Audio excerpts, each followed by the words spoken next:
ভাইরা আমার, রাহমাতাল লিল আলামিন বলেন, মান বাআইবান লাম ইউবাইয়িনহু লাম ইয়াজাল ফি মাকতিল্লাহ ওয়া লাম তাজালিল মালাইকাতু তালআনুহু।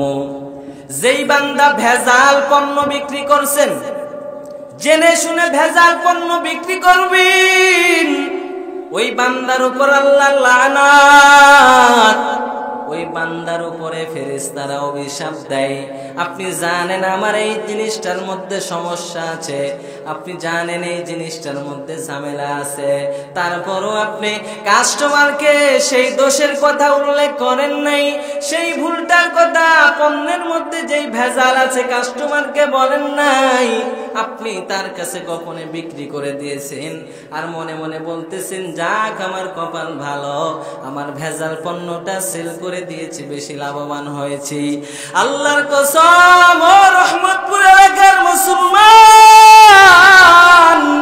হৃদয়ের কানটা দিয়ে শুনবেন, আল্লাহর কসম, এই ভেজাল পণ্য যদি বিক্রি করেন, কাল কিয়ামতের ময়দানে আল্লাহ রাব্বুল আলামিন আপনার উপরে অসন্তুষ্ট থাকবেন, ফেরেশতারাও আপনার উপরে লানত করবে, যার কারণে আপনি ফেরেশতাদের লানতের কারণে, আল্লাহর অভিশাপের কারণে আপনি জাহান্নামী হয়ে যাবেন।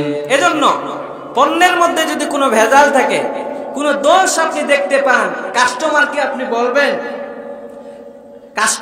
আপনি বলবেন যে ভাইজান, এই জিনিসটার মধ্যে আমার সমস্যা আছে, আপনি যদি নিতে চান নিতে পারেন, না হলে অন্যটা দেখতে পারেন।